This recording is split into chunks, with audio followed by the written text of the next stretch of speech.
Man, I love that already. It was a It's good one, great. Shane. You did a good job. Yeah. What's going on, everybody? Little off schedule show for you here tonight. We talked about it last week.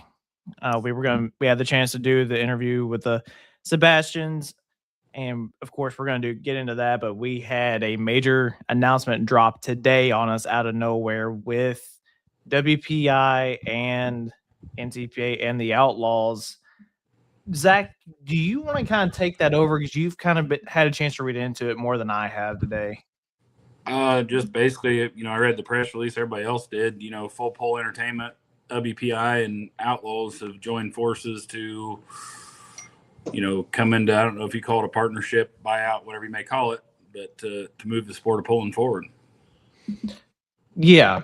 And, there's a lot of questions that are kind of being asked right now as like why and where. But just reading their announcement, the WPI and NDPA, they're in negotiations. It says it's critically important to emphasize there will be no changes to competition structures, rules, schedules, event formats, or day-to-day operations for either group during the 2026 season or at any time in the immediate future. Both NCPA and Outlaws will continue to operate independently and conduct business as usual in 2026. And I'm sure there's going to be more that will come out about this. Certain details are still being finalized. The direction and intent of this process are clear. All parties moving forward in good faith and will full alignment is the final outcome here. So it looks like 2027, they're just going to flat out be underneath the NCPA umbrella.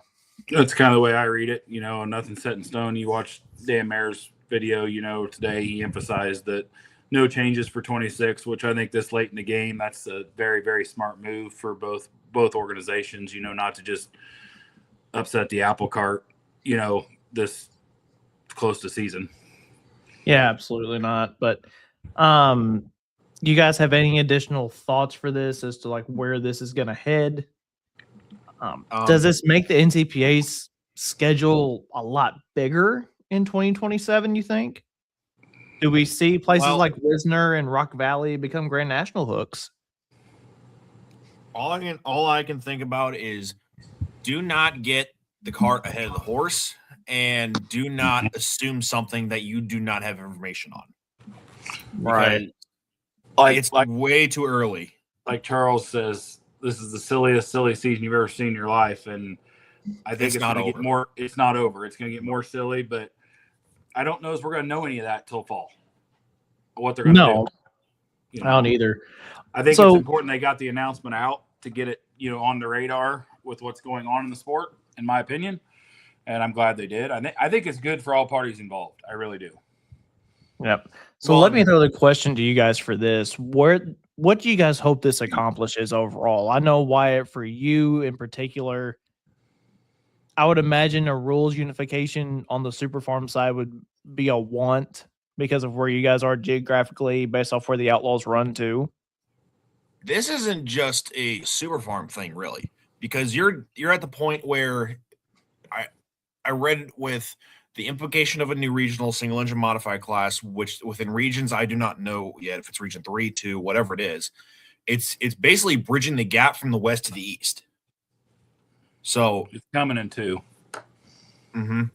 So there's at least bridging the gap of them up here already. Mm-hmm. Mm-hmm. And then East Central Iowa's got him too, and that's kind of like the bridging the gap there. So it's not just Super Farm; it's 4-1. It's obviously this class coming.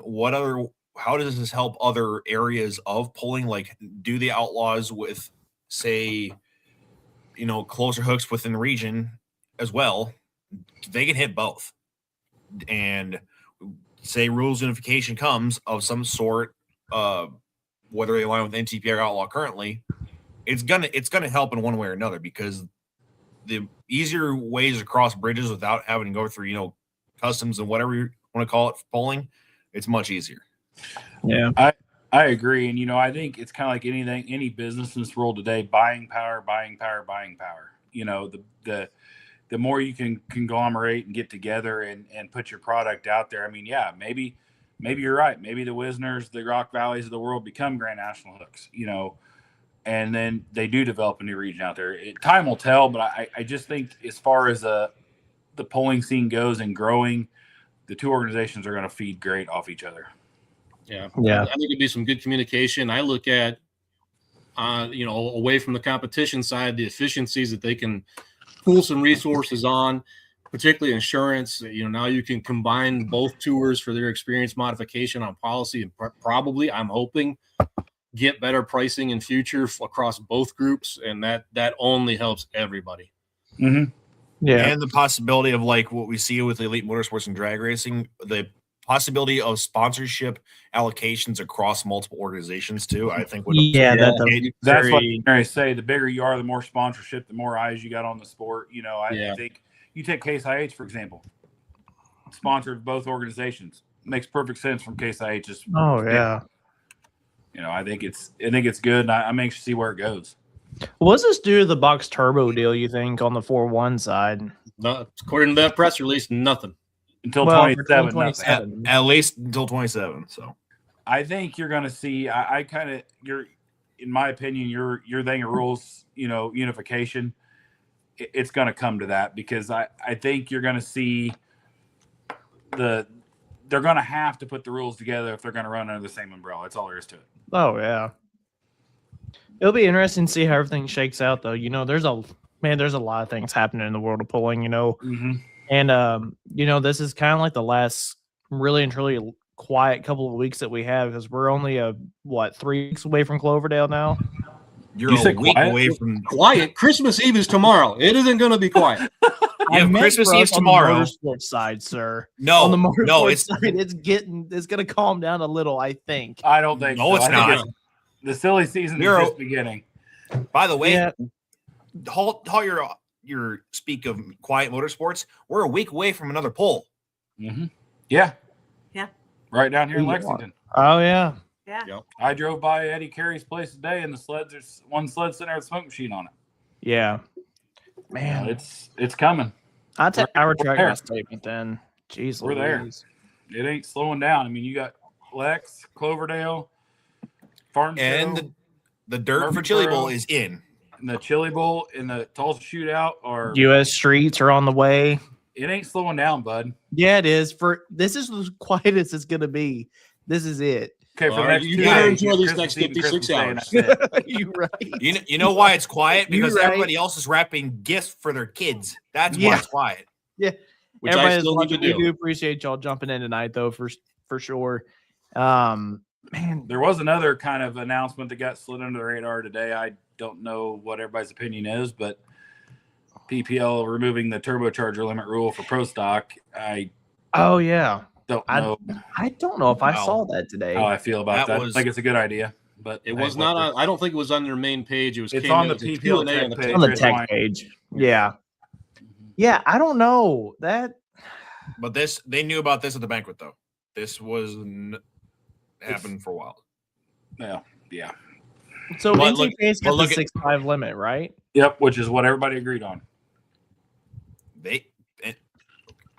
My ignorance, I did not know NTP had a limit. I didn't either. I mean, it's changed so long since it's changed so often. Was there. Yeah. Yeah, I don't know. Only thing I can tell you on that is that we'll see, because did they remove it for Farm Show too, or do we know? I don't know. I don't know either. To be honest with you, for the ones that I've been talking to, if you're running that big or bigger, it's not always the best thing for you. That's kind of what I've been told. I know there's a red one out there this year that took the big one off and ran a lot better without it than he did with it. Yeah, he did. And you saw it. Mm-hmm. Yeah, it made all the sense in the world. But yeah, this is going to be a great few weeks here going into the wintertime. I mean, there's rumors that the Mats is having their tractor pull back in there again. Nothing confirmed yet, but I'm only assuming based off what they put on the page the other day that it's going to be back. Seen that. And we're only 60-ish, 70-ish days from the Grand National season starting now. Charles, how many days are you for you in Florida? Oh, I don't want to count that far in advance. It's not enough. Not enough. Yeah. It's probably I got to be like 75 days out from doing that. There's Yeah, it's worse gotta places. be. There's worse places to start the Grand National season than in Florida, though. Yeah, no kidding. Way worse places. Well, I guess you got to go to Fort Wayne. You got to do that. Well, That's a terrible place to go. we'll see on that one too. I don't know if that deal is completely done yet either. Yeah. Anyway, that's not why we're here tonight. Yep. I think we covered everything that we needed to cover. I Mhm. think. Because I'm really interested to jump into the stories here because Miss Debbie, you and I got to know each other a little bit this summer in Campbellsville whenever you guys came and helped out the Long family and everything. Zach, I'm going to let you take the reins. You know this one way better than I do. Well, first of all, Anson is stuck in traffic somewhere. Hopefully he can join us in a little bit. Christmas Eve traffic, driving a truck, got him. For any of you who don't know, Debbie's my mother-in-law. They had a four-wheel drive truck for a lot of years, and Debbie cut her teeth on a pulling sled. So we just kind of wanted to bring the history. We got, I know of 3 shows lined up. We're going to do this, I guess, history of pulling. This is episode 1, so I know of 3 we've got lined up that should really be a fun series to do for sure. So. Yeah. I mean, we went on a pretty good streak there whenever we first did the first version of this. We had Tim Engler, Gardner Stone, and I think we had another. I can't remember who it would have been though. Do you? Larry Roberts. Larry Roberts. Yeah, that was the first one we ever did. So yeah, we're gonna kick this back up again. We've got a few more coming down. Wyatt, you've got one secure for us, and then January 20. Is it the 20th? Zach, that we decide on? Yeah, we'll announce that at a later date. But yeah, January 20th is gonna be a big one. Yeah, we might announce that whenever we're live at Cloverdale. What do you think? That's my thought. Yeah. Yeah, I agree. Charles, you're going to be here for all of those. That's fine. I can do that. Yeah. But all right, let's jump into all these stories and everything. Talk about the pulling sled side of everything. Let's just start there from the beginning before we even got to the truck pulling side. So we're going to go way back. So Dad had his first sled in 68, 69. So I was roughly 4 years old when Dad started. And then he bought the Rock. If you go back in the old stuff, the Rock was one of with the big concrete. He bought that in 70. And I know you will never believe this, but the pullers were complaining. Go figure. They didn't You mean even back in the 70s? Yeah, exactly. Sorry, Zach. No different today. Damn sled No. operators. Damn sled operators. So they didn't like it. So Dad decided that he could do something different and built his first sled. Dad ended up building 5 sleds through the years. Oh, wow. Mm-hmm. And those were in the old days when you sat on the very back of the sled. I can remember them making the kill switch rule. I can remember them putting the second hitch rule in, and I can remember how mad the pullers were at having to have that second hitch. But at the farm show, we needed it that year that it was required. Really? Mm-hmm. And then Why's that? Tractor broke loose, and the second hitch caught when the first one didn't. Oh, wow. Mm-hmm. And I can remember the kill switch being put in. I mean, these are things, you're going, I don't know how far back you want to go with this, Shane. However far Far back you too want to long. go. I'm just purely listening at this point. I'm enjoying this already. So, and I'll leave out some names for safety's sake, but the kill switch was a big one as well. And for years, the kill switch was on the side of the sled. So if a tractor or truck was running away, somebody on the side of the track would run up and pull the kill switch that was hanging on the side of the sled. Oh, so it started on the side then. It wasn't always on the operator's panel. No, it was Wow. not. So then it was put on the operator panel. And I can remember at Farm Show, and you have to remember, I grew up with the TNT guys, and I can even tell you before that started, if you want to hear stories on that too, guys, that whole thing. But so they put that rule in, and Billy Joe, we had a truck that his throttle stuck, and his truck was not being shut off like it should be. And I was riding, and I waited about 5 seconds. I was giving it time to let the alcohol, if that was the case, go out before it shut down, and it never went off. So I hit Dad had a starter button that would coil it up. So I hit that button, killed the truck. And Billy Joe was standing there. He was watching the whole thing, and the puller got out of his truck and came back and let me have it and told me that my job was to sit on the back of that sled. His job was to take care of the truck, and I was to never do that again. Oh, that didn't go well. So Billy Joe, I don't know if y'all remember the notebook that he would always carry in his pocket. Oh, yeah. So he pulled out, he came up to me and he said, "Did I hear what I just think I heard?" And I said, "Yes, sir, you did." He pulled out his notebook and wrote down the name. I was like, okay. So that was, again, putting those safety things in. Sometimes we think are the most ridiculous things, but I can remember over and over again where they were so needed. And there was reasons why they were put into place. So, I didn't realize that the second hitch rule was a rule even back then. I thought that was more of a modern practice just by one organization. What year would that have been? Let me text my brother. I can remember photos of like indoor hooks in the mid '80s, and they were there, in magazines and whatnot. Yeah. So Your neighborhood geese are quacking. I'll shut the door. sorry. Can you all hear the animals in the background? No, ma'am. Okay, well, they can't hear them, so I guess it's okay. All right. The Good. horse is back there. The neighbors have put a bull in over there, and we got the ducks going crazy. We are in the state of Kentucky, so you got to watch out. I can't even defend it this time because you're in Kentucky. So as far as sled wise, the most pulls that we ran, and then people talk about how much they run in a weekend. On a Labor Day weekend, we ran a total of 7 events in 2 days. We had Do what now?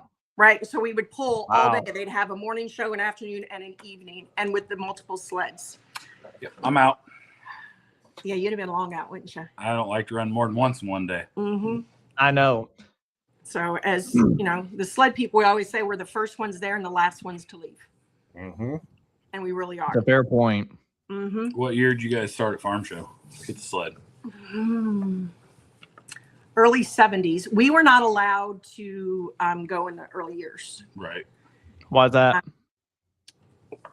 Well, first off, it was family where they were going to put all 4 of us kids.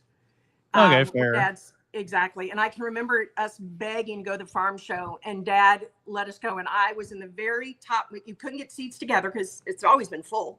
So I was in the very top row by myself. And I can remember my uncle was sitting down a little bit, and he'd come up and check on me to make sure I was okay. Was that before the floor was lowered? Yes. Oh, way before the floor was lowered. Yeah. I heard you remember the floor. being There's lowered some as pictures well. of my dad pulling before the floor was lowered on your dad's sled.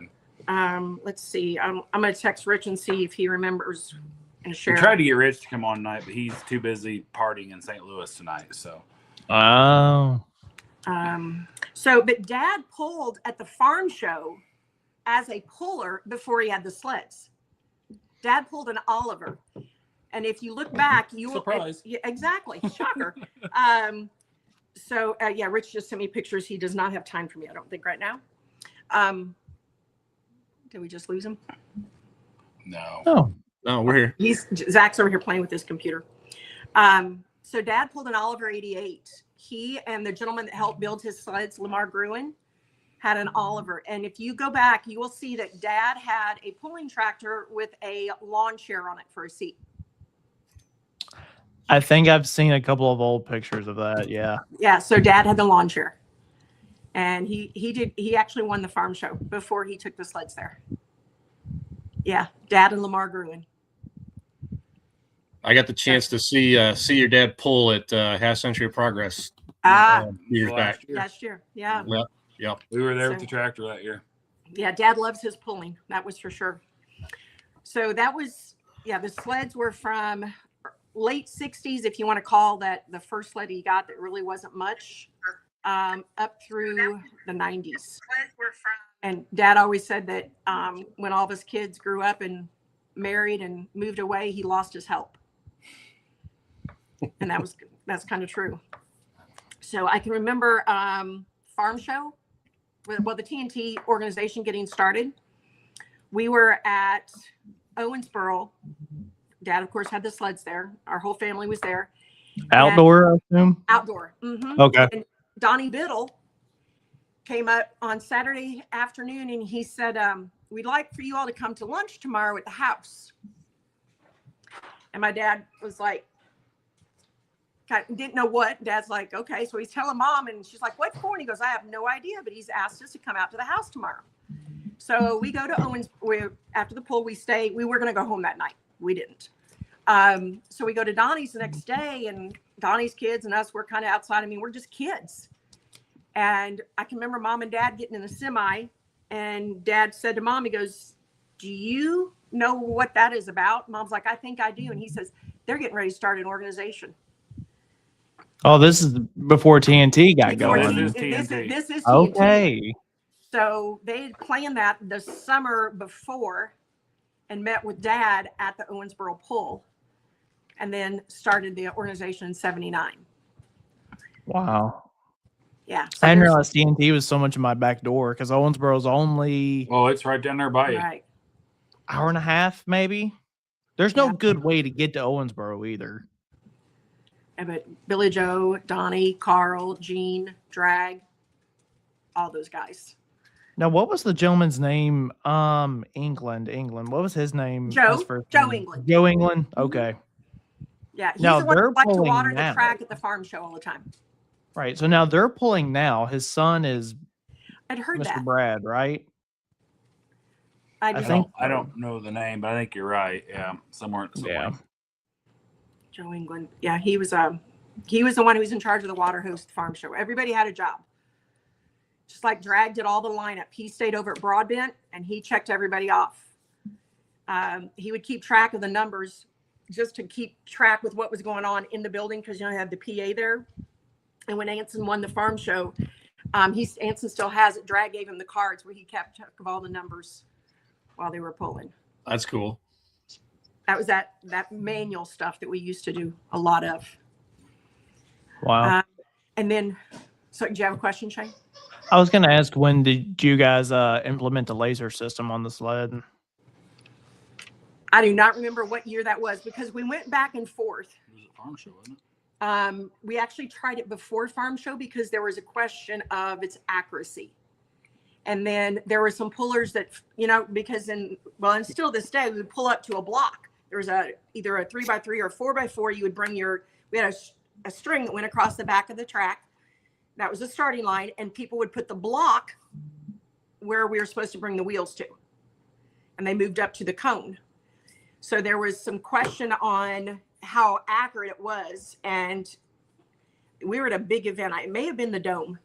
And Sherry and I had no idea, but they were Jerry, I don't remember Jerry Barrett or not, from Utica. Mm-hmm. Jerry, he was one of the Owensboro boys. He would measure us back. And he said the most that we were ever off was 1/8 of an inch. Oh, wow. That's So pretty it showed that it was, they were manually measuring, but they were trying the laser at the same time. Mhm. That's kind of what's been going on lately with, I think, Bauer and them trying, you know, the Trimble GPS system and stuff. Yeah, Try- that's what I was going to say. I try think and that's get the it, new and thing going It's forward. been pretty dead on, I think. You know, Has it? Yeah. That's what he's said because he basically ran it all year as an unofficial and back checked it against the lasers. It's right there. It's time to go to GPS. I mean, technology's there. It's time. We've been using it up here for several We years. use an IPL constantly. Yeah. That's all we use. You know. Yeah. Time, it's safety. It's, You know, somebody at the end of the track Right, I pointing the was gonna say. laser at the, Mhm. you know, at the machine, and GPS is here. Where somebody could actually hit the truck that it's on. Yeah, they're I've seen just- that I watched happen. Mhm. I've seen that. not pull the kill to the track. God, I gotta quit. Sorry, I'll stop. Yeah. So other questions, guys, that come to mind? Because I've given you a lot. Yeah, I mean, it's a lot of info at one time. My goodness. So now, the TNT that's going on now, is it related at all in any shape or form? No. or is it just bringing No, the they're- name the back to TNT Kentucky type of deal. Yeah, my understanding was that was licensed for so many years, and then they didn't renew it. That's my understanding. Because how long did the original organization go away? The last poll was in 90, I think. 90. I think it was 1990. So, and then TNT with Mr. Eddie just came back in what? It's been here longer than you think. I think now, hasn't it? It has been. It's 10 been. maybe? 20 years. I would 15 say years? it's been longer than that.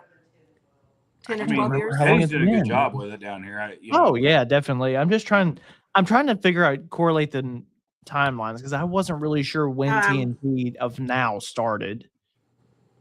I don't know if it'd be on. I want to say it was sometime around, I think you guys are on the mark, right around 2012, 2014, somewhere in there, because by 2016, I was coming down there for indoor TNT shows.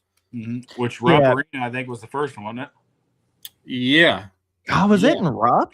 And A couple of years, he went to Rupp twice. Really? I know Mayhill did a TNT show, I think, in Rupp Arena. And I want to say 2010. Was that the year that the Armed and Dangerous boys and the Light Supers all came down there? What year did we get married, Candace? So it was like 15. So like 2013, something like that, I think. That's right in there. There's old videos of it out there. Because Mayhill's new sled, it was right after Richard Love built that sled for Lowry's, I believe, and Chad brought it down here that first year and they did it in Rupp. I remember that. Okay. For some reason, I would have thought that would have been Jim Hill then. No, Chad was here because I'll never forget it. I was down here and I was at the Cracker Barrel at Scottsburg. And I went by Chad and Roger were stopped on the side of the road and one of them had a flat tire and both sleds were sitting on the side of the road. I don't know why I remember that, but I do. That's the most random way to remember. But it's how you remember, though. They It's say how you remember, though. Right. I didn't know that was in Rupp Arena, though. I thought that had always been. It was only like 220 foot long, wasn't it? Right. I don't even think it was that long. Because Yeah. I think Gaines was there too. I think Gaines came over and ran. Because when you guys did them indoor shows back, you guys used to run 150 feet at times. Oh, didn't you? sometimes, yeah. Tallahassee, I think, was 140. Yeah. I mean, there was a time here in Detroit, I think before the Silverdome was ready to accept it, there was times when there was pulls going on at Cobo Hall downtown. It's a hockey arena. I mean, there's no room in there to have a long track. Yeah, there's. That camera quality is terrible. I think I've got a video of some kind on here. TNT sold to SRO in 1990. So SRO would have been. They merged USHRA, what? United States Hot Rod TNT and Association. USHRA got merged under SRO. Right. Okay, The that's monster right. trucks and Monster everything trucks. coming involved at that time. And if I remember right, weren't they Okay. doing like some mod shows at tractor pulls and stuff where I remember like wasn't Doug Downs and Voorhees and them guys at some monster truck shows? Yeah, they were. SRO. They did some runs. Yes, some. Yeah, they did. Yeah. I know they did. I Shows. saw them here. At Yeah, the there you go. Silverdome. Yeah, That's there you Chad's sled. Yeah. That's rough. This is light limited supers with KTPA too. 12,000 pounds. 2012. Yeah. I didn't realize it was in Rupp Arena though. That's kind of neat. Yeah. Look at the tractors that are there though. I see That was Al Blackman Cook. That was the right there. entertainer sitting there. I know. Yeah, I think it was. Who in the world? So that was actually later than I think, because that's a Speedco sponsorship. I have to ask Chad, but I don't think they got that till a couple years he had the sled. Yeah. Still around. Yeah, it is. There's Sandifer, Cook. There's Chiswick and them back there. Yeah. Yeah. Wow. So I wonder why they went away from it. Was it because of the length or was it just logistics, you think? Probably, I would think the dollar. Yeah. So Dollar and time of year. rent that building. And Shane, if you go back and look at the number of people that weren't there. Yeah. If for one it was, I mean, UK would have been playing in there too. It's in the middle Right. of That's winter. what I said. Well, it's hard to compete against basketball. Yeah. If I'm not mistaken, that pool was either in January or March. In January. January is what sticks in my mind. Mm-hmm.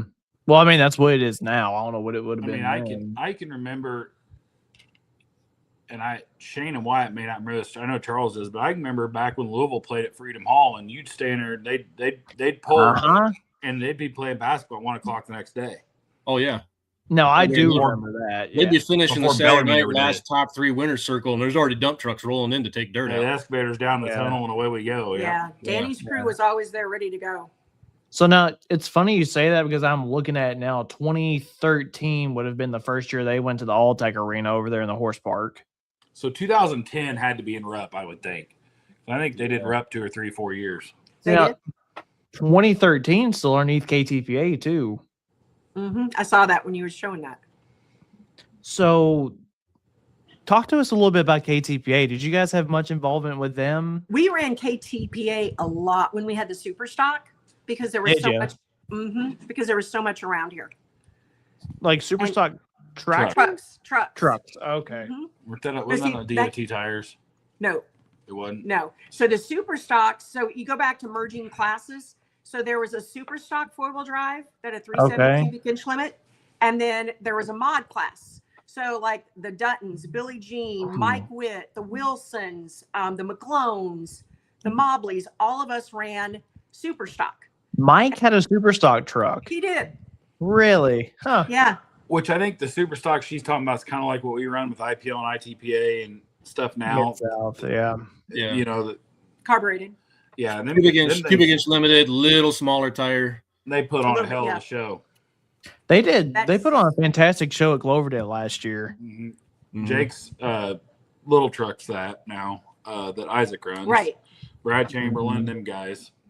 When we were at the farm show, my sister Sherry actually taped the tack, so Anson couldn't see it till it hit 10,000 to come out of the hole. Oh my word. They would Whoa. scream. Yeah, they scream now. Sure did. So talk to us about your experience at the farm show. I think I was watching some old tapes the other day. I think I saw you were first took a couple of times there, right? I drew number one more than once. So, and it's okay because if I screwed up driving, I can have a second chance sometimes. You know, If the axle didn't break. if the axle is Yeah. right. Yeah. Zach. No, he's No, right. It was more than once. Yeah. He would, and you always find your weakest link, they say, at the farm show. And you Yeah. do find. So, Yeah, we- what I don't know if you heard it, but back whenever they had the truck put in storage up until like I think you said you got out one time in 2015, 20, is it 2010? 2010. 2010. 2010. Farm show and then Mhm. Sanford. Right. Yeah. Whenever they ran Sanford, they didn't realize that they had broke the axle at Axle. farm show. Exactly. Found out pretty quickly. Yeah, we absolutely did. So yeah, we Yeah, love the you'll- farm show. It's, and I know it's controversial who gets in, who doesn't get in, and Mhm. political and all that kind of stuff. But the reality is, if you get in, you're tickled to be in. Mhm. And if Oh, you don't- absolutely. And if you don't get in, you may say you don't care, but sometimes you do care. You know, Yeah, whoever says that, they're lying. it's very honored to run there as many times as we did. Absolutely. How many times Exactly. did you guys run there overall? Oh my gosh. I think- 15? I mean, between you and Anson, how many times was it? I can begin to count. Lots. And the amount of times I got to ride down the sled on the sled. And She ran the sled in there. I ran quite the a bit. sled for years at the farm show. Wow. So Mhm. kind of And- talk to us about that then. Since you operated, what did it look like then compared to now, in your opinion? Oh my gosh. There Is is no it comparison. simpler? There's no technology because we used to ride at the back. So to go back even further, when we motorized the sled, Oh, you think about how much. So they always used implement. Tell the story about the guy jerking you off the back of the sled. Like, should I? Yeah. what? So the goal was to give more, if you think about it, track space with a motorized sled and safety. So the farm show, they did not want to pull out. They wanted an AC or a John Deere or some piece of equipment bringing the sled back. So even though Okay. the sleds were motorized, we couldn't use it at the farm show for a couple of years. We weren't allowed. Oh, wow. No. So then I'm embarrassed about it now, but at the time, so we had a gentleman who was not familiar with farming, but he worked in the implement company, and I won't mention any name. Uh-huh. So he wanted to drive the tractor back. So we would you get off the sled, drop the hook in the clevis, and they would go to the starting line. So he would go wide open to the starting line, and I would have to take the brakes and lock up the sled so that I was not hitting him. And he would pop the clevis. He would not tighten the cable. And I told Dad, I said, if he keeps this up, I said, something's going to break. And, Dad tried to talk to him and tell him, he went up there, he goes, you got to tighten the rope and then you throttle it down when you're coming to the starting line. And the guy would not listen. And we had railroad clevises, huge clevis. So he pops the clutch, the rope yanks, and it breaks that clevis and it goes beside my head. Oh no. And my Anson's boss was sitting up there and watched me. And I looked at him, I said, now out. And he got out of the tractor. And the next year, we did not have to have somebody pull us back to the starting line anymore. Yep. So now, whenever you guys had the sled there, did you guys have the smoke tube and everything on Yes, it? Or no? they actually, we actually had to build the sled, the pan. We had to rebuild the setting to be able to bolt that to the smoke machine. How hard was that to do? I That guess was the pretty first question would be was one of the sleds really built for the indoor side of things more favorably? Not originally, but we made changes. I can remember when, and now the bars under the sled, that's a big thing now. I can remember Dad pulling the pan and having to come up when we're running 140 feet. Let's be honest, you have to be able to stop. And you have to remember, we had Bruce and Tim. You want to talk about a ride? I bet it was. Oh my gosh. Sherry and I both were like, okay, I get to ride. We had to take turns on that class because we both loved those classes. All those engines. It was awesome. So Dad, I can remember him turning the pan over and welding beads on the bottom of the pan. That's how bars started out, was with welds. Really? Now you got them this big. Now you got bars. Now you're bolting those bars on. They hurt if they're that big. They hurt. Mm-hmm. So yeah, and I can remember Dad saying, "I'm gonna have to go home and weld some more welds." I mean, and he'd pull the pan, and they would do that. And Dad had a welder. His name was Lamar Gruen, and so he pulled tractors with Dad. When Dad started building more sleds, Dad made a deal with Lamar. Dad bought the welder, and Lamar traded labor for the welder because Lamar didn't have a welder that Dad needed. Now, towards the end, didn't the Bowling Green sled have the smoke machine on it? So what happened? So we were having to pull we were taking two sleds. A lot of times, and they needed a backup sled. So there's a lot of stuff going on. So it ended up, and it worked out great, that we ran non-smoke and they ran smoke. The Bowling Green sled. But we both were able to run. If something happened to the other sled, we were able to pull that. I wonder if I wish that could kind of be a thing there at Farm Show now, to be honest with you, now that you say that. You'll never see, and I see why they don't. You'll never see one of the sleds show up without a tower on it. They can't have that much downtime. Right. I mean, they just can't. I mean, it works at Lexington because, hey, if you gotta move a class tomorrow night, you can move a class tomorrow night. At Farm Show, they don't have time to move a class tomorrow night. Because I mean, look at how many of them are alcohol now at Lexington. Yeah, I mean, you'll never see Vaughn show up without a tower on a sled at Farm Show.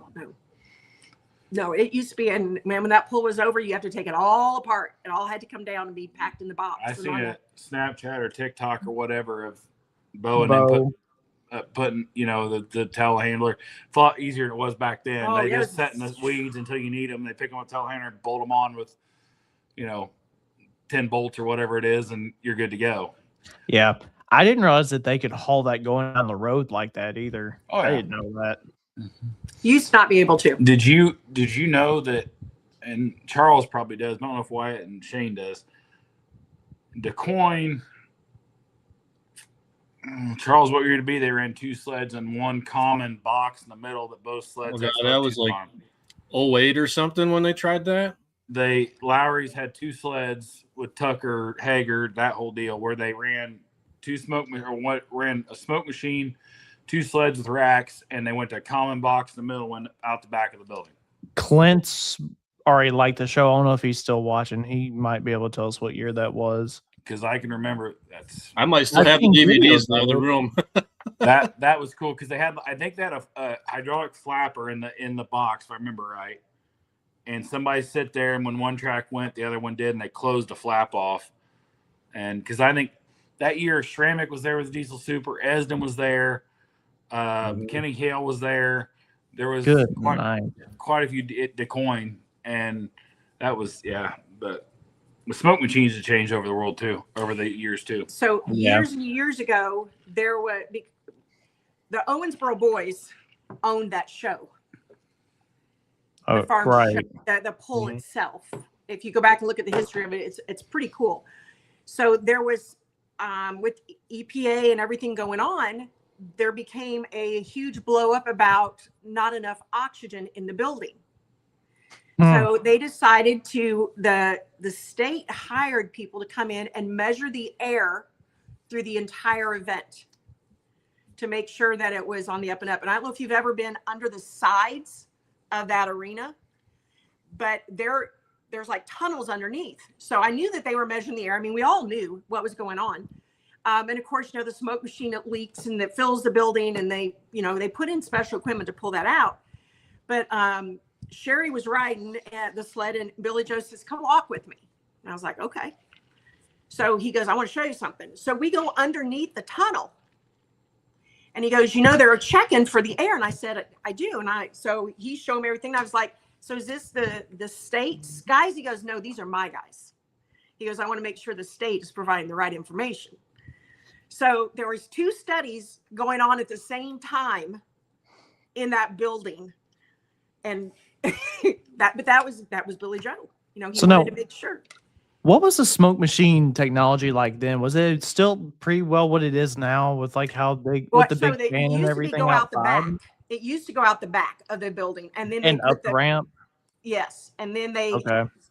obviously through the years when they lowered the arena, they put in much better equipment. And if I'm not mistaken, I had to ask Mike, but I think they've even upgraded it a couple times. Oh, it was since upgraded then. 4 or 5 That's years what I ago, was- wasn't it? Well, 'Cause that I- was during COVID. Really? 'cause I remember I was down there one year after they upgraded it, and they had a pro stock sitting 10 foot from the tube. And I think I got a video on my phone somewhere, like 10 foot in front of the tube. I think it's it was Robbie Russell. It was the year he built the dark red pro, because they had him sitting like 10 foot in front of Yeah. the tube, and that thing was sucking every bit of Mhm. smoke right into that tube from 10 foot in front of it.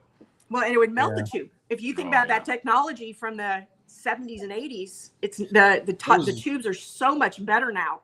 I mean, I think that was Yeah. about the same time that they hit the diesel super guys with the 7-inch pipe rule, and they blew a gasket. Then the next year they upgraded everything, and that went away again. Yeah. exactly. I remember that. Yeah. And a lot That of was times the year.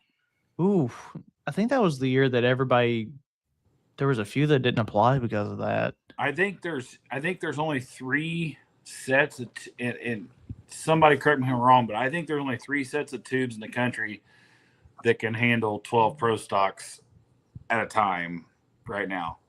One's would in Louisville, probably agree. Kentucky, one's in Peyton, Iowa, and I think the other one, the last I knew, which it's been a while, Eddie Carey's did the year that he went to Farm Show. Well, every year that was, they used his smoke machine at Farm Show, or went out the back and out the ramp. I don't know if anyone remembers that or not.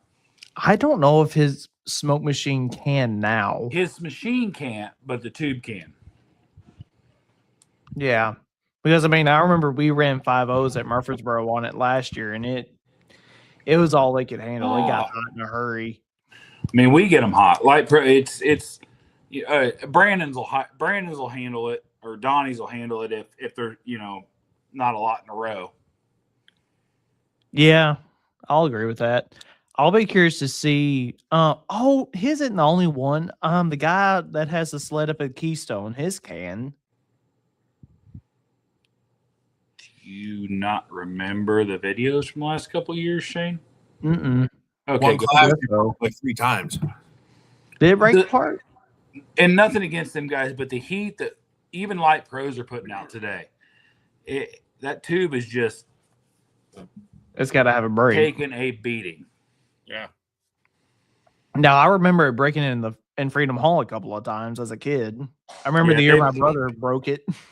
They perfected it though in Freedom Hall. I think they had one incident last year, but the new fan system in there really made a big Yeah. difference.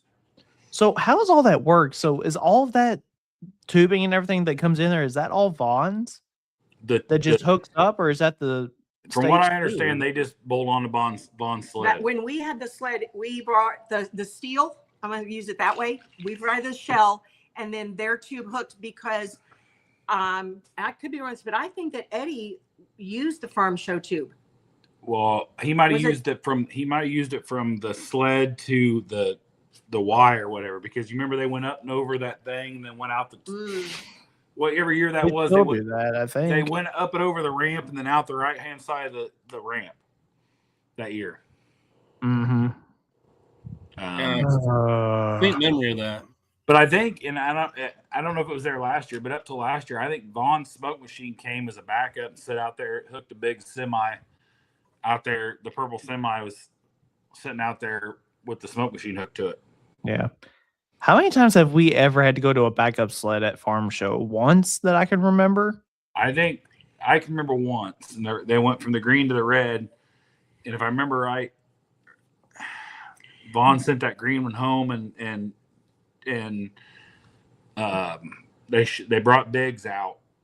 It was the first year Vaughn changed to the green one, and he had all kinds of trouble. And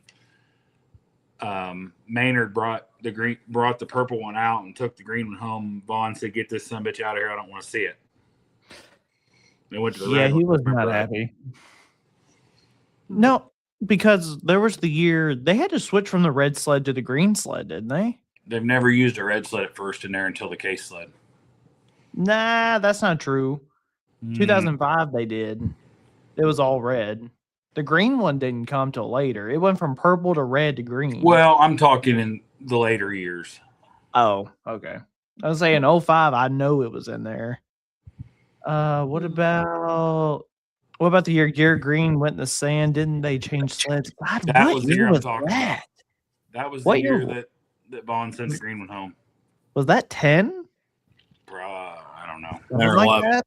That's been 15 years ago. It's been a long time. No, because Garrett Green was a component, so it's been at least 10. I don't know. That's right. So yeah, you don't see it very often. No, you don't anymore. And even with Dad and Heartbreak with the Bowling Green sled, I mean, it just rarely do you see anything break. Wait, did you say Heartbreak? Heartbreaker Right, sled. sled? The Bowling Green The sled. Bowling Green sled. It's called Heartbreaker. It's called Heartbreaker. Oh, so I've got Heartbreaker Yes. 2 down here by me still It's then. it's the same Same, rails, that's it. the same. Yeah. So is that the OG Heartbreaker then? Yes. Heartbreaker 2. Holy crap, I've ran that sled. Okay. That's cool. Boy, Shane, you're showing your age. I've only ever known it as Heartbreaker 2. Like that's all That's I've what it ever was known back it then. as. Yeah, That's that's what what it was. It just wasn't orange. It was blue and white back then. It was blue. So what was blue, OG white, red. Heartbreaker then? Do what?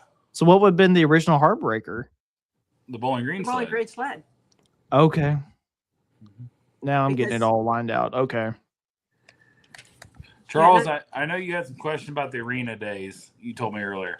I That's was kind of curious about not so much the competition. A lot of that is a lot of footage of it. It exists out there. Yes. It was more the logistics and the inducement that existed to get people to travel as far as they did back then. They got paid more than we do today. Well, and that's true. I mean, and that's true, and that's the easy answer. But I know there's way more to it than that.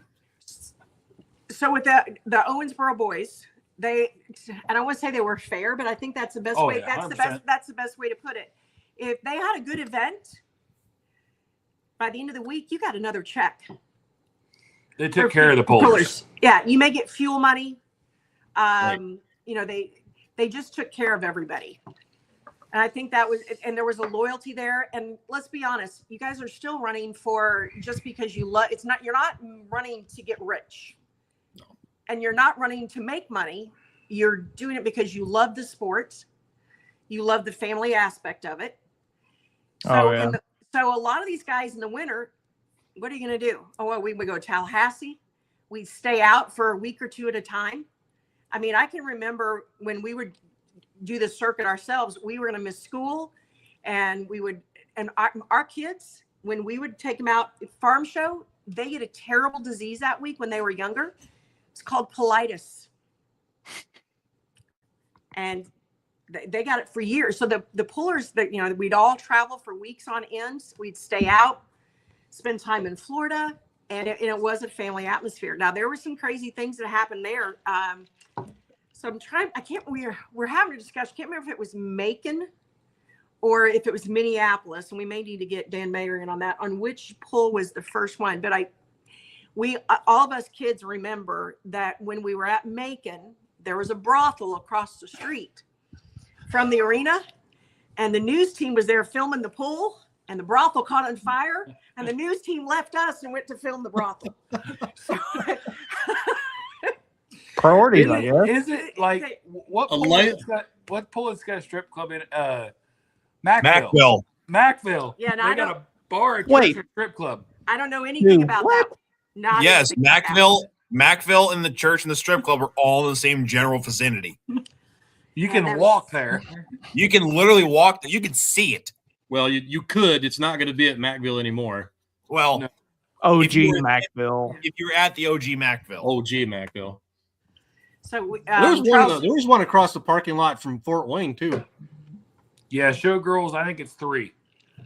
Because 2's up north, 1's south. I think 3 is the one there by the arena. I would know nothing about those acts. Me neither. Okay, sounds like it. hypothetical. Charles, back me up here.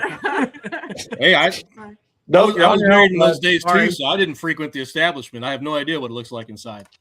Worst thing ever to happen to Fort Wayne was Hooters burning down right next to Coliseum, though. Right. And see, we used to hang out at the Denny's at the Minneapolis at the Dome there, the center. We stayed at the hotel across the street and had a Denny's because that's where everybody hung out. Good old afterwards. Lenny's.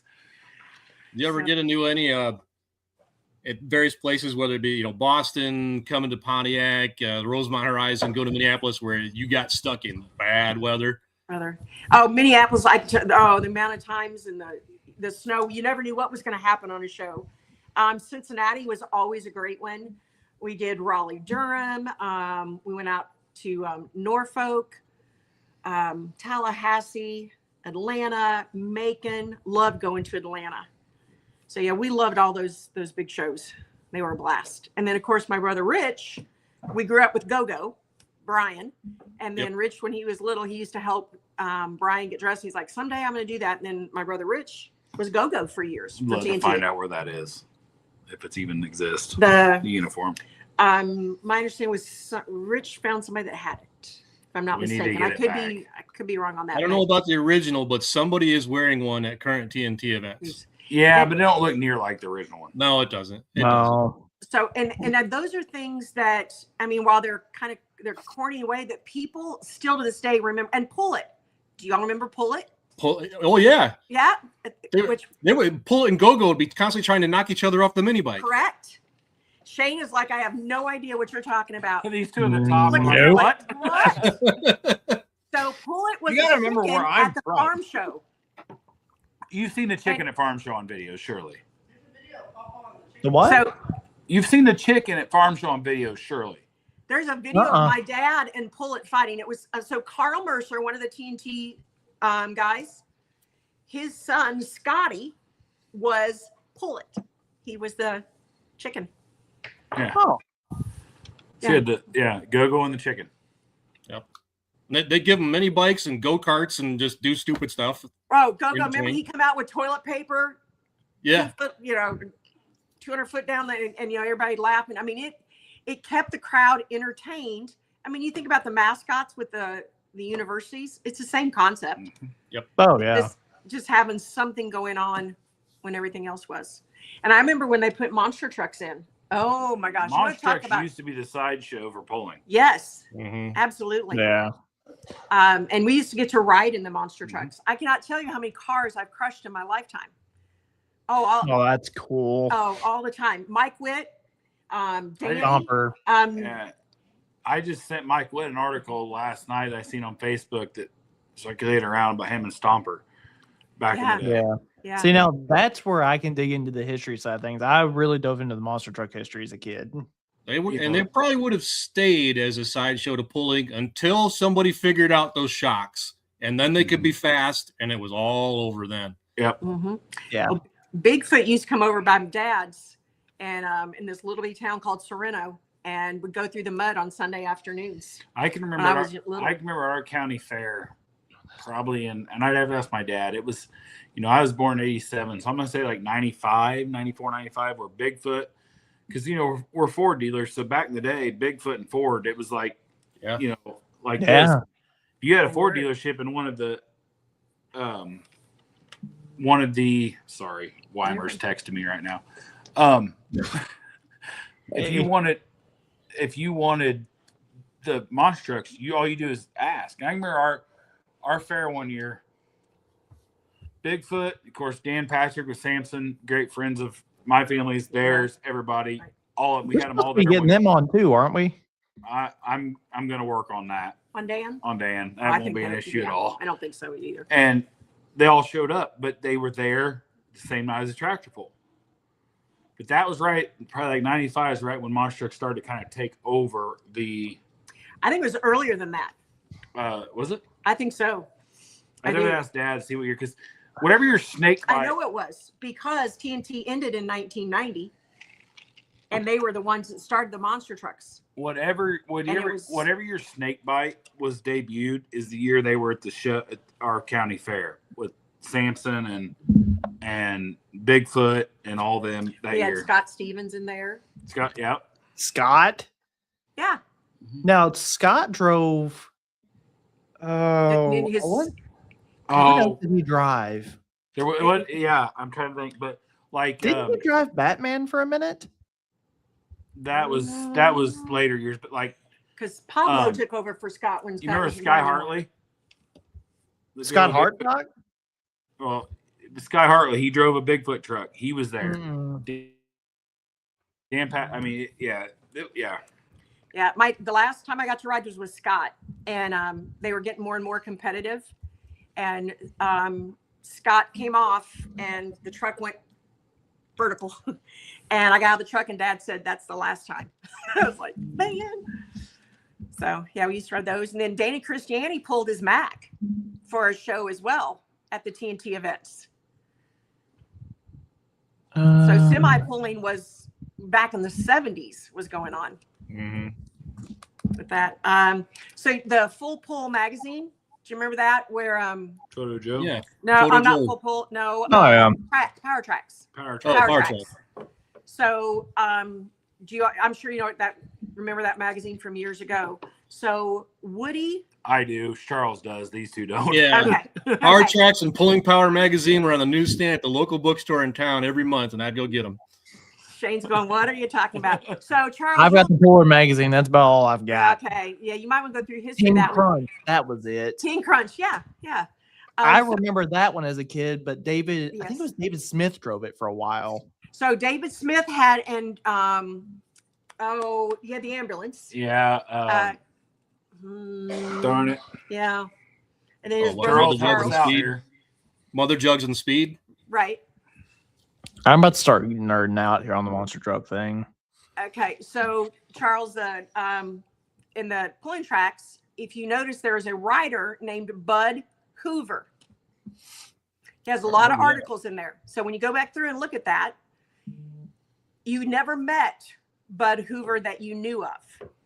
Okay. So The Ghost Rider. he was not a ghostwriter, but he was. When they were writing the magazine, he and Susie, Woody Hatton and Susie, they needed more articles besides just from the two of them.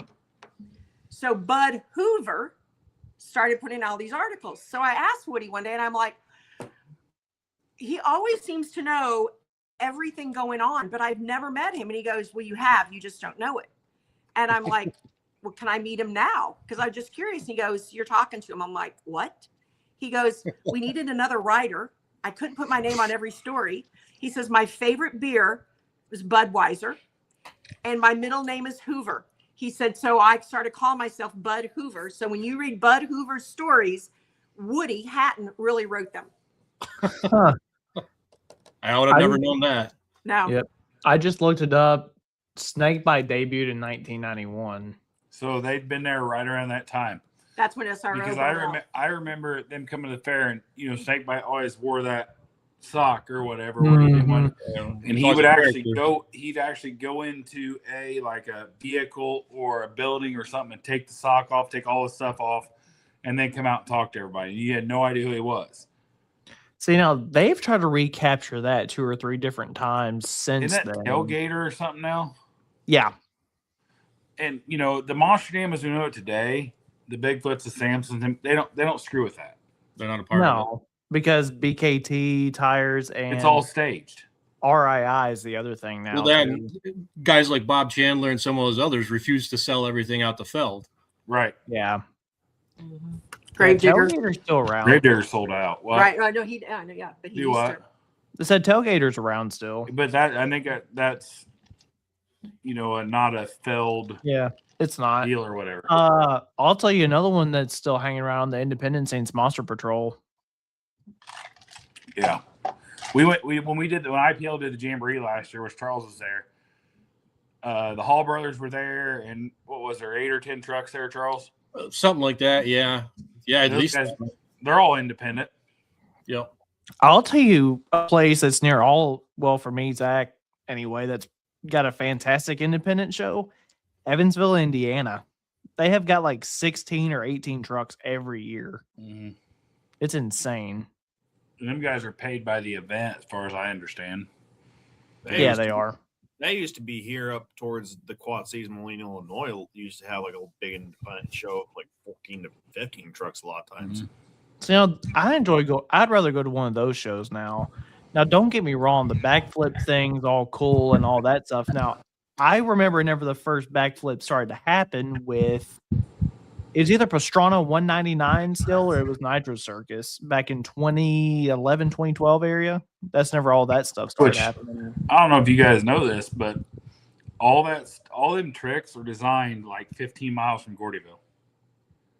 Yeah, because Tom Mentz's place is right there. Yeah, the Monster Dream University is right there. Yeah. Man, you want to talk about somebody I'd love to pick his brain on that stuff. You know where Tom Mentz got his start? No, I don't. Mud racing. Yep. Yeah, actually, you're right. Yeah, I do remember reading that And one. I haven't been to a Monster Jam, and it's been 2 years. I think it was the last time I went to one, but it stuck out to me. His truck is the only chassis that's different from all the others because it's got the engine in the front, and not the back.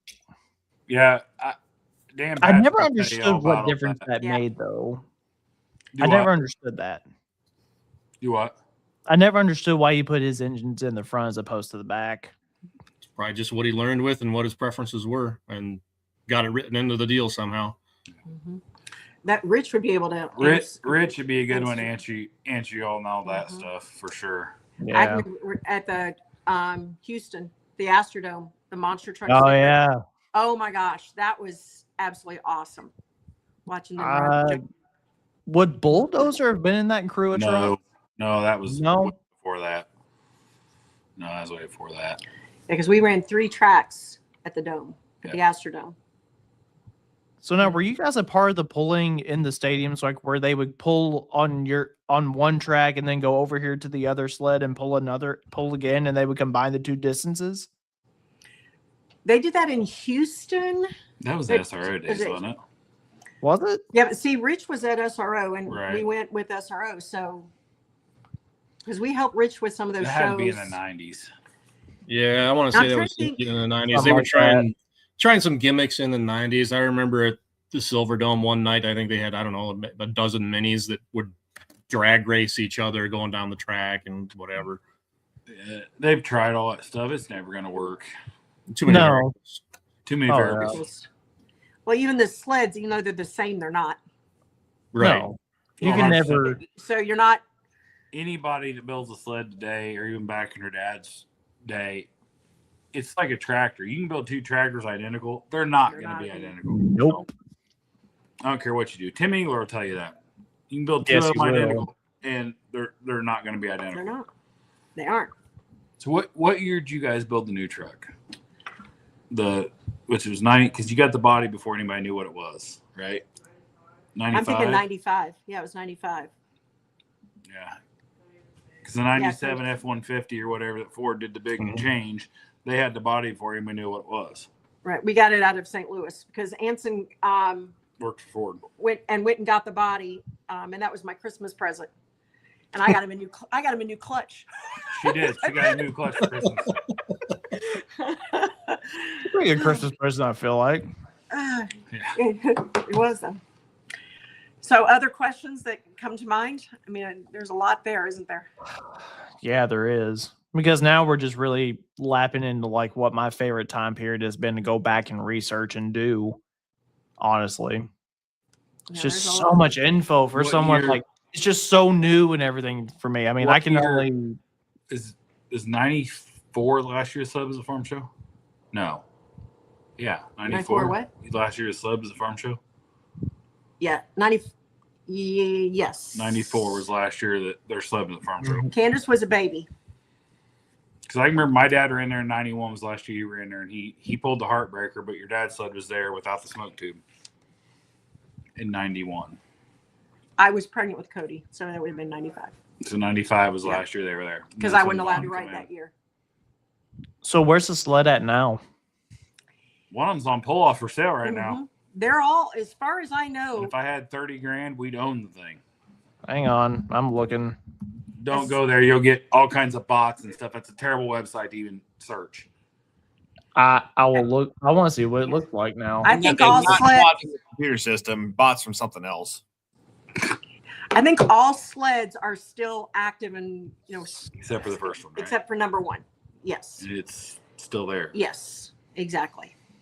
I guess it'd be a class 6, wouldn't it now? It's a Yeah, class class 6. six. It's on It there. is. I sent it to him the other day. It is. It's Yep, there it is right there. Yeah. Mm-hmm. But it's cool that they're that old and they're still being used. I Yep. would love to know. Yeah, there it is. Yes. I rode many a mile on that one. So on the where the wheels are that drop down for the pan on that post right there, that's where you would run to get the kill switch. Right there is where that kill switch would be hooked on that frame.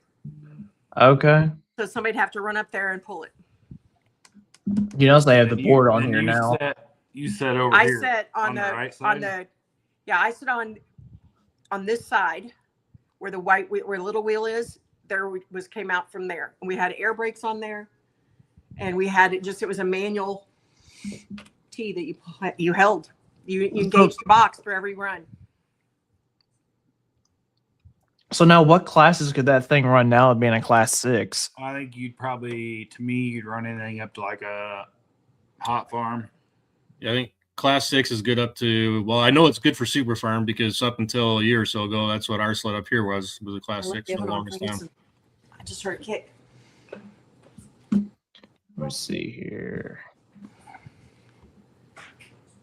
Shane, by the way, you sent a couple different things from. Yep. That's what I'm getting on now. Level 6, yeah, you'd probably run a super farm. I wouldn't want to get much faster. No offense, guys. I wouldn't get much faster than that on it. But I'd love to own that thing. Just saying. Yeah. You mean much more powerful? I wasn't gonna say that. But if you want to say it, that's fine. This is going to be a really good question. Debbie will be here in just a second. She'll answer. Yeah, that'll be a good question. Sorry. Put that back up, Shane. That one. Read it for the people that listen to audio. All right. It says so. Bradley Sturgeon. He said so. Who were some of the ones around the local with the older sleds? I know Randy Payne had one, and the old Clemensville sled is in Liberty, Kentucky. Steve Martin owns and uses it. So I guess that'd be at the 501 park. I guess one of those is one of them. Oh, you mean where are some of Dad's? Yes, ma'am. I did have a list. Just a minute. Let me just pull up and see. I didn't know that Randy Payne has sled. I didn't know that either. It's news to me. Let me see if I still have it. I have There's one in New York.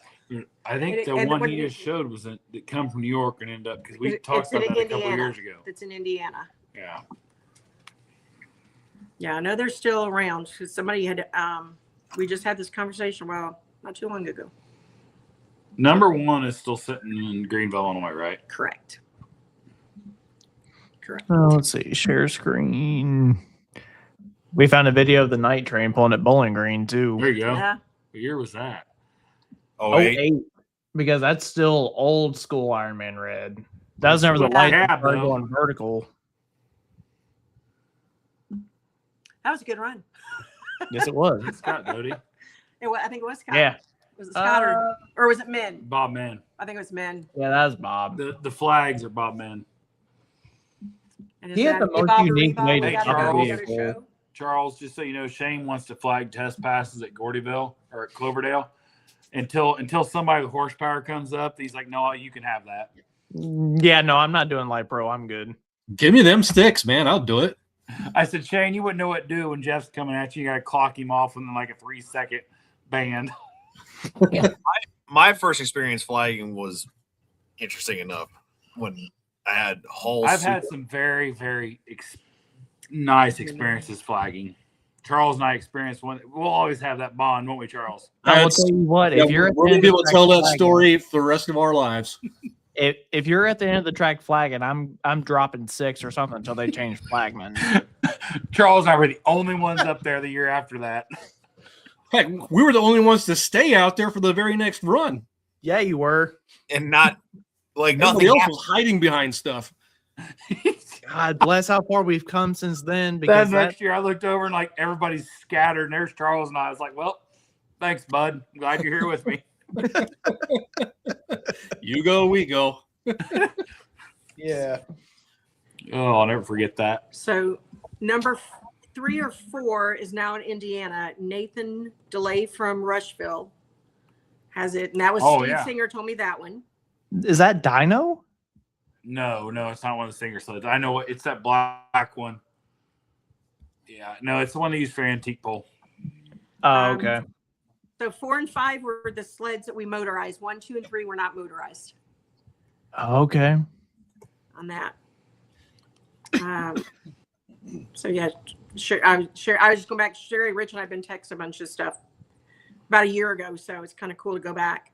So for us to build the sled, the last sled in '76 was $25,000. Hi, Carl.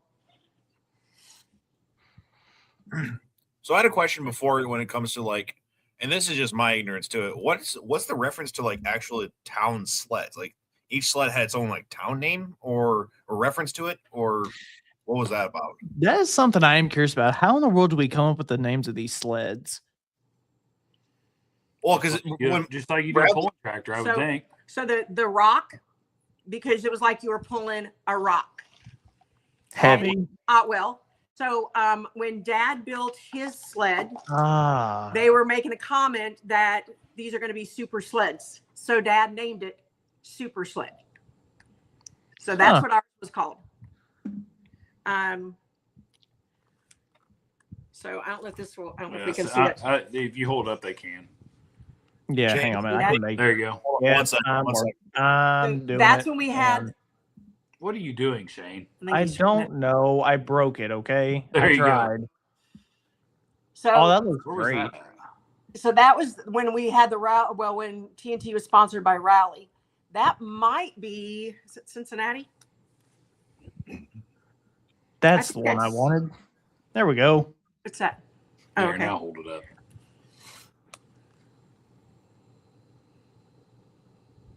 So that was. I was gonna see if you can hold on. Let me see if you can see the kill switch. No, you can't see it on that one.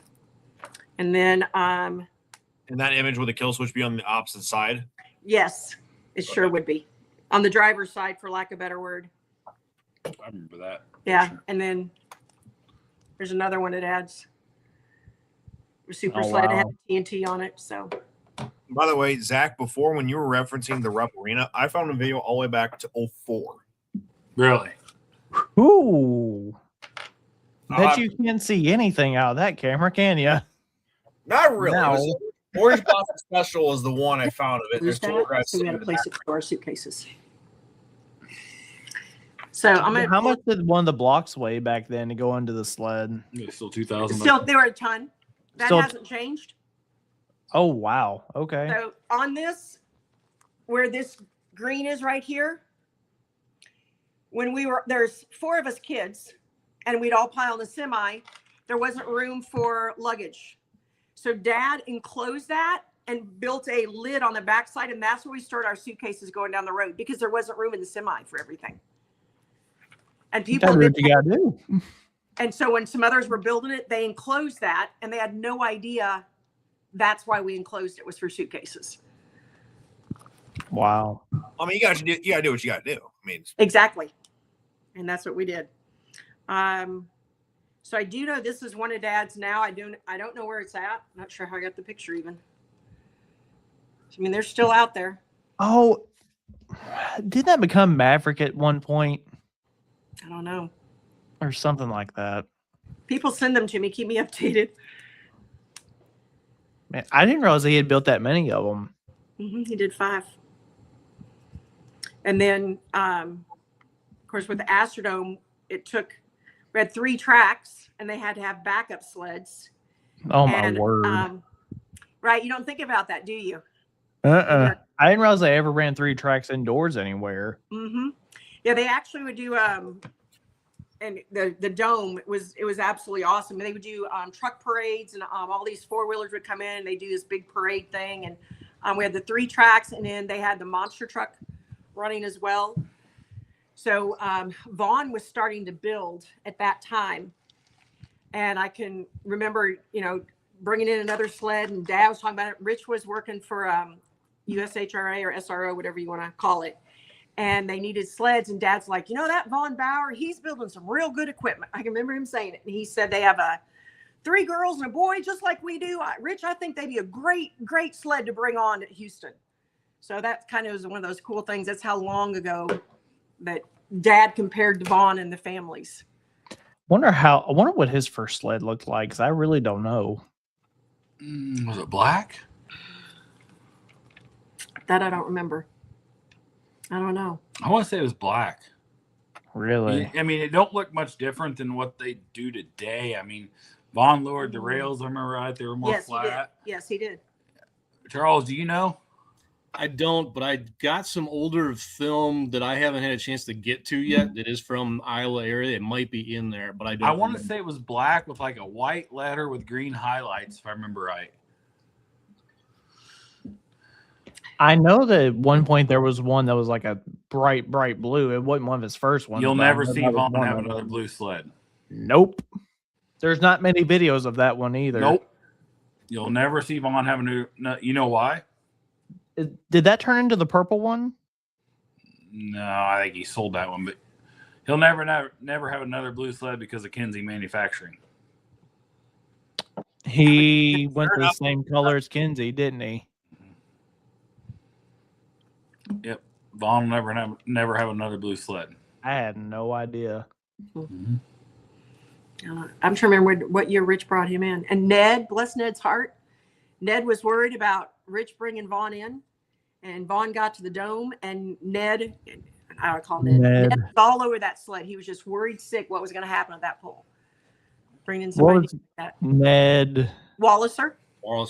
Oh. Yeah. Poor Shane. We've got him. Wow. Shane, it goes, buddy, it goes.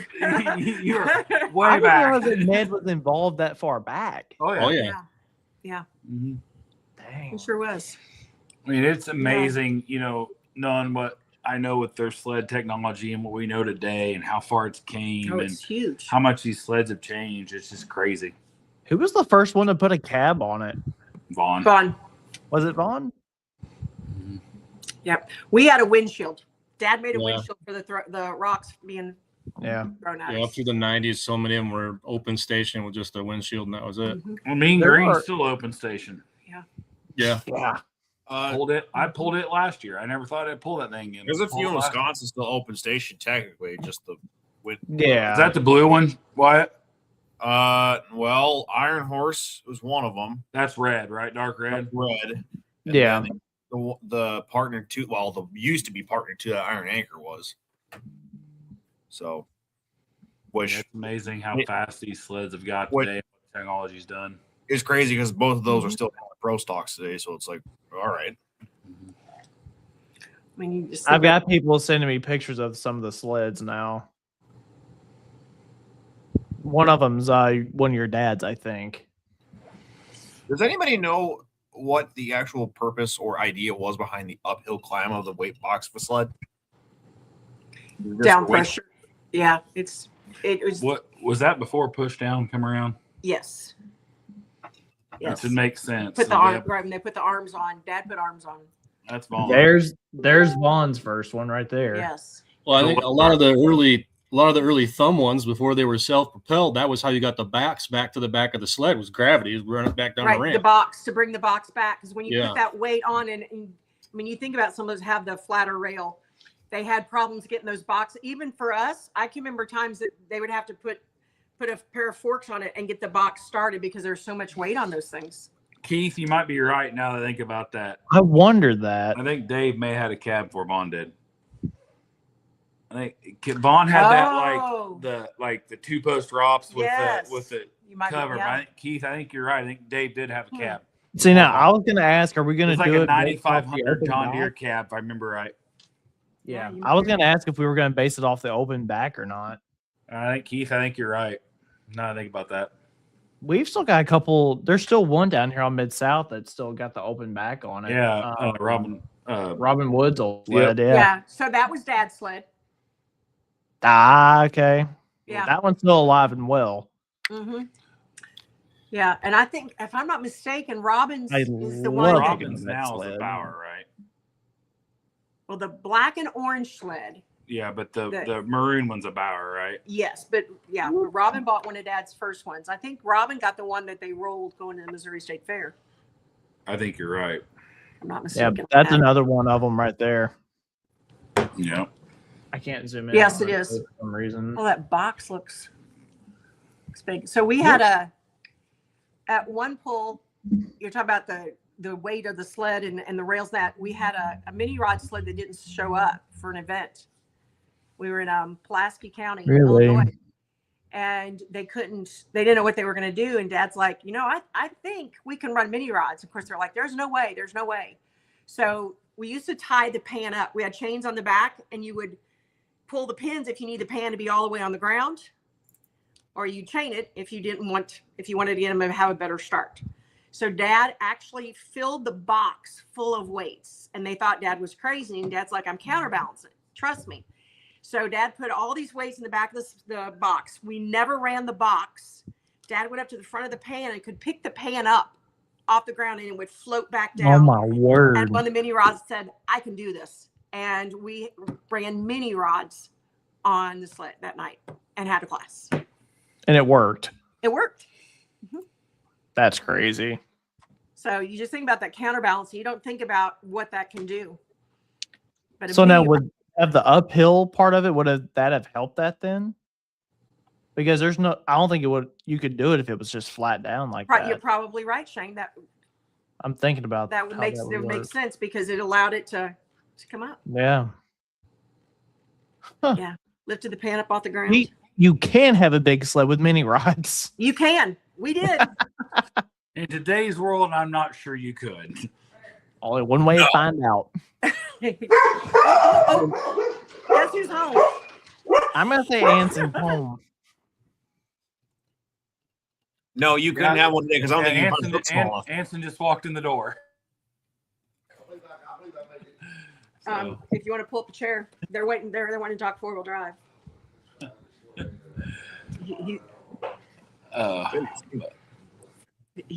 We didn't get the horse first. We He got has the that. dog. What's Yeah. that? I said we didn't get Yeah, the horse first. we didn't hear the horse, but you heard the dogs. Yeah, Yes. the dogs. Those are my grand dogs. All 3 of them. Grand dogs. Any other questions, guys, you can think of, or anybody watching? No, I'm getting even more pictures sent to me. I don't know if there's anything in the comments I could find. No, everybody's been pretty well just chiming in, keeping up with us, really. Other than Go Gorilla. Go the gorilla. Go Gorilla. Yeah, Gorilla. there you go. Yeah, that's Red Man. That's the heartbreaker. So Tommy was with Red Man, Pinkerton Tobacco in Owensboro. And he was real good friends with the Owensboro boys. And that's how they came about with the Red Man circuit. Yeah. Man, your brother blowing it up, man. My brother? No, Wyatt. Oh, okay. My brother is kind of the history nerd. Yeah. He's So, He's Anson, got- when a lot. did you that pull one- the first tractor? When was your Light Super? Light Super. He's thinking. He's thinking. 79 or 80. 79. 79 Anson had Light Super. 79 or 80. And it was an Oliver. Shocker. Come on, work for me here. You're not doing it. Technology is great when it works.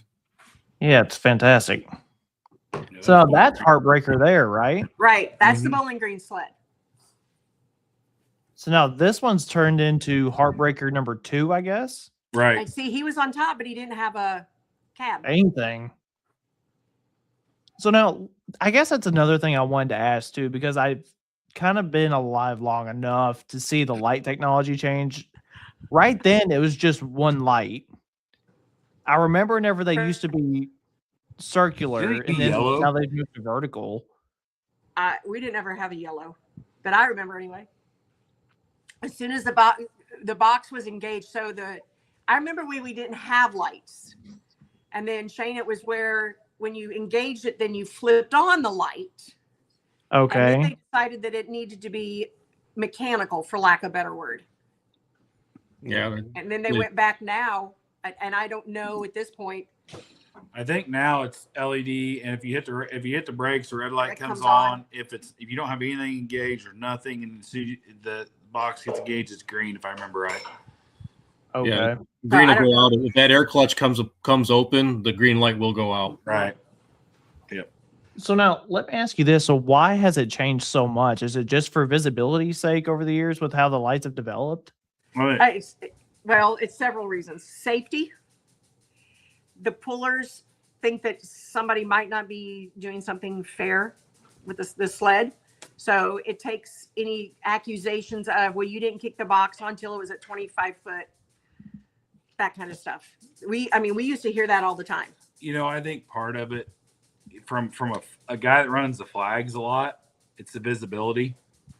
Mhm. These LED lights today, I can see I can see the green light, the LEDs a lot better than I can anything. I think that the red light coming on catches your eye more than nothing, I guess I'll say now. From somebody that, runs the flags quite a bit. And then if you hit the brakes, the red light comes on. Yeah. That's just been something I've noticed, like just watching the old pulling videos, is like how they've just changed all throughout the years. That was years ago. 100%. There was a time there in the indoor days where I don't remember who pioneered it, if it was on the USHRA side or TNT, got away from flags and went to green lights to even start a pull. Her brother says every day there is no reason for a flagman anymore. And I'm to the point I kind of agree with him.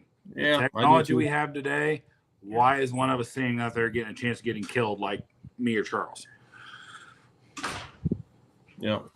And so Well, in my case, it's just because I'm stupid. You actually have to stand out there and do a job.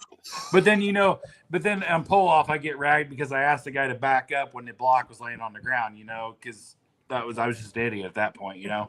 Attaboy. just like the guys that run pull off. God, I say that? I got to stop. Dang.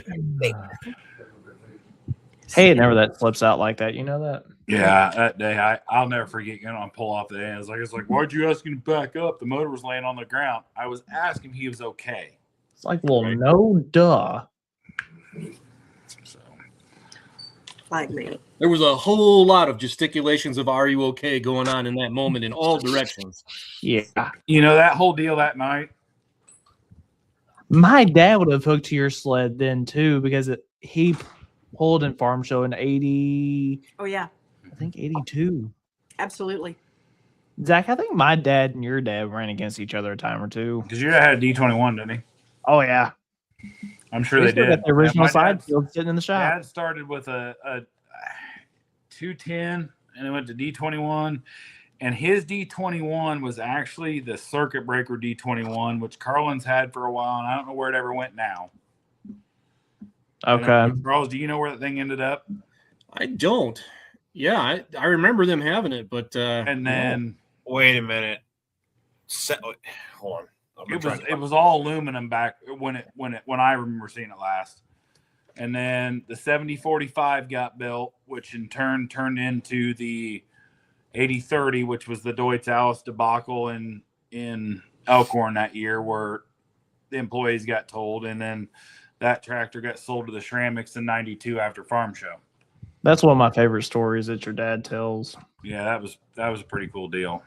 Well, it wasn't Yeah. cool for him because he didn't know what the heck was going on that day. But Yeah. Yeah. Can laugh about it Yeah. now. Oh yeah, yeah. I'm He, really looking forward to that night.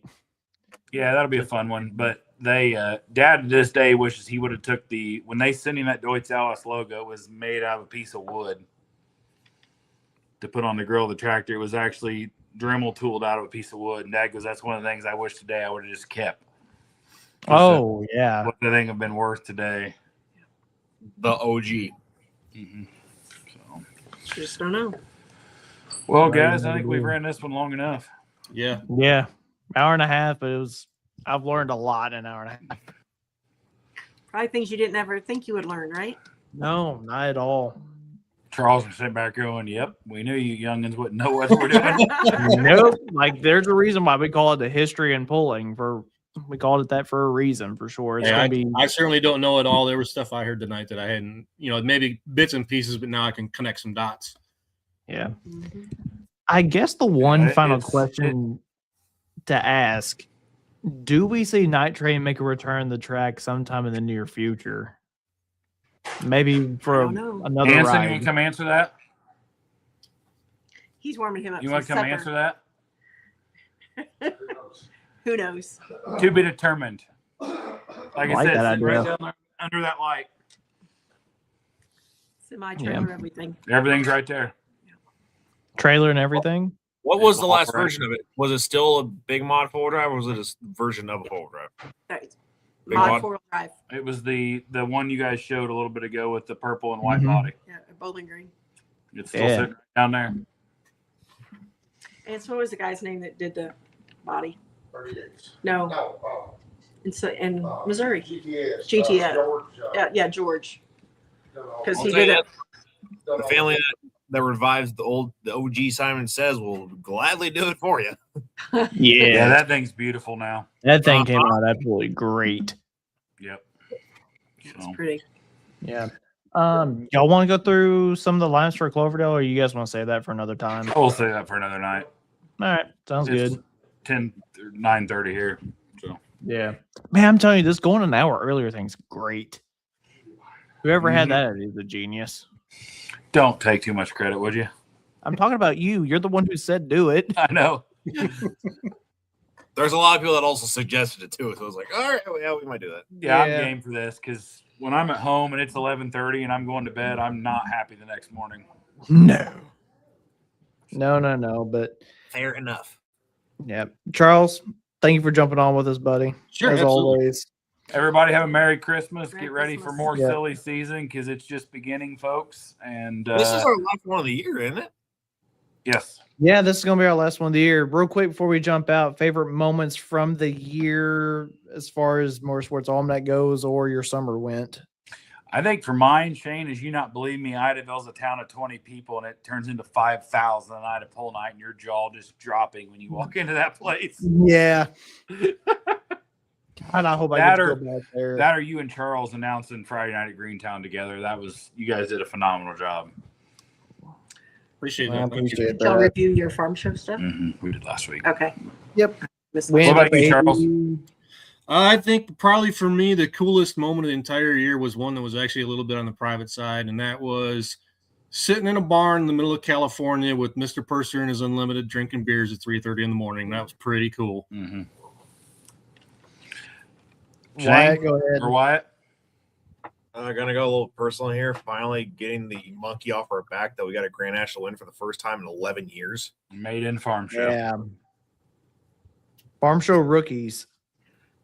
Shane, That's something that I have not been. That our team has not been called in a very, very long time. That's me. I know. I thought about that.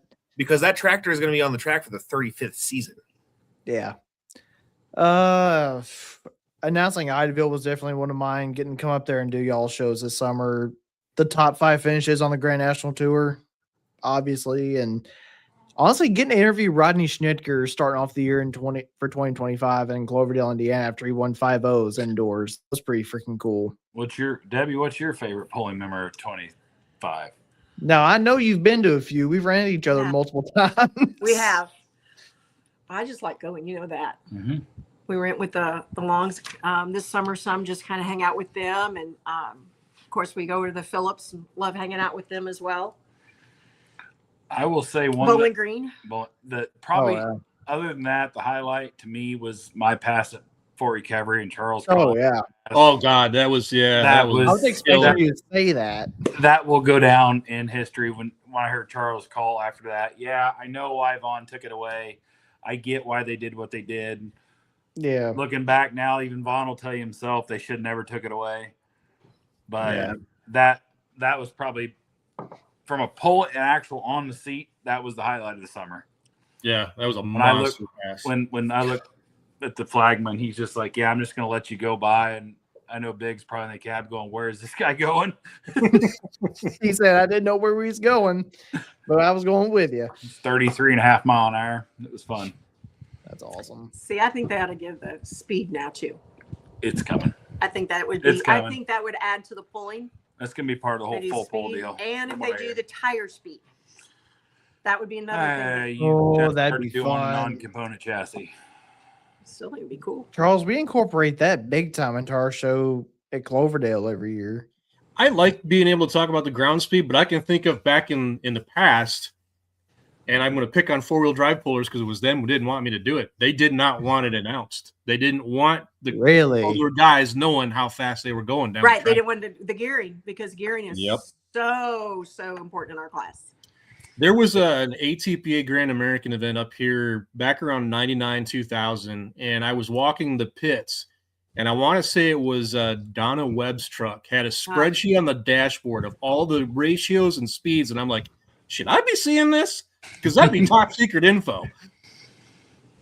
Still Yeah, weird. What are you talking Yeah. about? Anson has his. That night at Fort Recovery, that afternoon at Fort Recovery, Blake come up to me. He's like, "I'm going to throw you on that left sideline. I don't know what's going to happen." And I rolled out on that thing, and all of a sudden it set me back in the seat, and I went, "This is going to be fun." And I looked Yeah, I up and felt said, Brandenburg, man. it was one of them passes that I didn't even feel the box top. I outran the box. Yeah, those were fun. Mm-hmm. So All right, y'all. Merry Have Merry Christmas, and Christmas, Happy New Year to everybody. everybody that Everybody. stuck around for this. We will have episodes. I'd say episode number 2 is going to be the one on the 20th. 20th of January. Yep. We'll Okay. announce that from the sand pile at Cloverdale. Yep, we are going to be doing a Wednesday night show at Cloverdale again right after the test passes are over. We got clearance to do that again Charles, this you year. going to be there for Wednesday night this year? I If you're should not be. sick?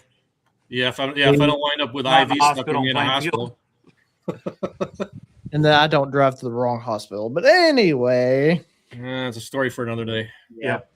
we will see y'all Merry next time. Christmas, One I did everybody. not Merry enjoy. Christmas, Happy New Year, y'all. All right, see ya. Bye. Damn.